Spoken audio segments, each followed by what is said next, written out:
The Kuala Lumpur High Court ruling that both parents married to foreign spouses can confer citizenship to their children who were born overseas was a short-lived breath of relief for some Malaysian mothers who have been struggling for decades to confer their children a Malaysian citizenship. Their hopes were once again put on thin ice when the Attorney General Idrus Harun announced that the government decided to appeal the ruling on the grounds of preventing dual citizenship. The court ruled that the Constitution statement that a father can confer their citizenship to their children meant that both parents, being the father and the mother, can do so. The application process has never been easy for Malaysian mothers, as less than 3% of those who applied for Malaysian citizenship for their children born overseas were actually granted. To better understand the struggle, we spoke to some who have been deeply affected by what appears to be a simple operational definition. Mashita Abbas has been a vocal advocate for Malaysian mothers to be able to confer their citizenship to their children. One of her sons is stateless as he was born in Turkey. Her Syrian husband was unable to confer his citizenship due to the unrest in his home country. My husband Syrian and our son was born in Turkey. So before we went to Turkey, I asked JPN and the immigration whether my child can get Malaysian citizenship if I deliver overseas. We even called the JPN care line to ask about this, and they said yes. They didn't tell me that it wasn't out. It's not automatically you can get the citizenship. So we went there, and I delivered my son there. Not all children born to Malaysian mothers overseas end up stateless. Married to a Zambian, Myra Elisa gave birth to her daughter while she was in Zambia. Her attempt to get a Malaysian passport for her daughter was off to a rough start as there is no Malaysian embassy in Zambia. She was told by the nearest embassy that she could apply the citizenship for her daughter when they returned to Malaysia. Little did she know that was only the beginning of her worries. After we reached Malaysia, which is when she was 5 months old, we applied for citizenship. And they said that it's going to be a 2 years process. And after 2 years, we received a rejection letter without a reason. And we reapplied again. We have been reapplying since February 2017. And until now, still nothing. Yeah.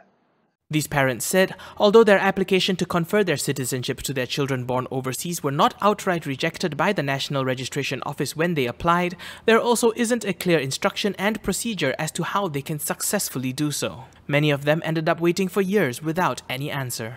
Shanice, a Malaysian mother with a daughter born in Mexico, and Ronan Collins, an Irish married to a Malaysian wife with a child born in Hong Kong, are but two of such applicants. Well, last year, I got an email from the embassy, and they were asking like, "Oh, there's this incomplete documents." So I was pretty much shocked. So wait, it has been 2 years and there was no news, and suddenly you came and tell me that there's incomplete documents. I gave you everything that you asked for, and right now you're telling me that the document that I gave you is not with JPN, and it took you 2 years to tell me that. We have spent countless days going out to Putrajaya, knocking on doors, trying to figure out where is the case, what's happening with the case, what's going on with the case, and we just get bounced from one office to the other office and never get an answer. And eventually we get a rejection letter and the whole thing starts again. So we have the same experience as so many other mothers have, that the procedures, the operating team in KDN, through no fault of the staff at KDN, we have spoken to so many people. We've had very straightforward, very professional, very polite conversations. The staff at KDN are fantastic, but the procedures and the systems they're operating in are clearly designed to make this process nearly impossible and wear people down to the point where they give up, which is completely inappropriate. In the meantime, the child's citizenship hangs in the balance. In Mashita's case, her son is still stateless. In other cases, some parents take the easier option by allowing the father to confer his citizenship. This brings about its own share of issues as some of these families currently live in Malaysia. We applied for anak warga negara, so she can use it until she's 7 years old. So after she start standard 1, then she have to apply for a student visa.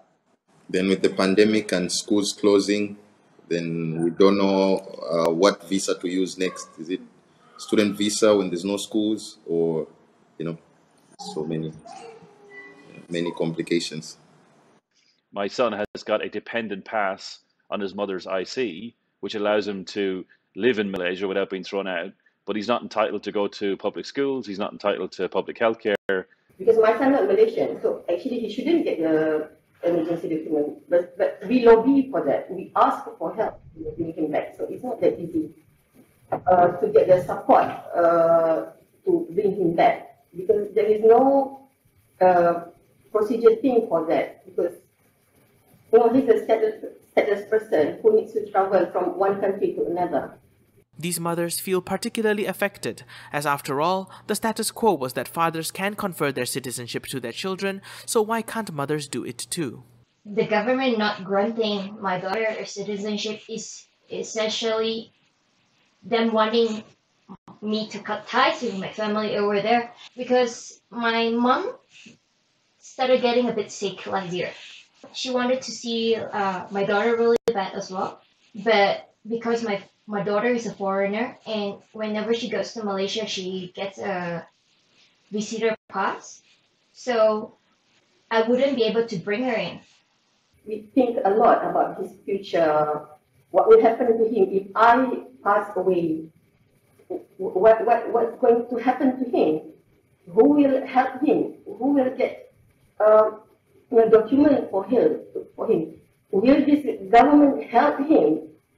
Because he is living here. When we go to the government clinics for things like vaccines, he has to pay for foreigners' rate. So one time it cost us 600 ringgit for 3 days staying in the hospital. But this is the thing that we face. And of course, because he is stateless, we couldn't get for him any insurance. Before I told her like, oh no, like no, now you're a Malaysian, and she's so excited about it. She told her teacher like, oh, now I'm a Malaysian too, just like my brother, But now, like, I don't know how to tell her that, she can't be Malaysian yet. We really hope now that the government can see that this decision is fair and is just and means equality for all the Malaysian mothers and all the Malaysian children. And we are appealing to the government now and in the coming days to please take back the appeal, ask KDN to stand back and ask them to put in place the procedures. Prime Minister Ismail Sabri Yaakob is now facing mounting internal criticism over the decision to appeal the ruling, with politicians from government and opposition parties calling on the Prime Minister to rein in the Home Ministry. All these families want is to live in Malaysia and contribute to the country, to build a nation that they want for their children, just like many Malaysian fathers who have conferred their Malaysian citizenship to their children. Daniel Anthony, KiniTV.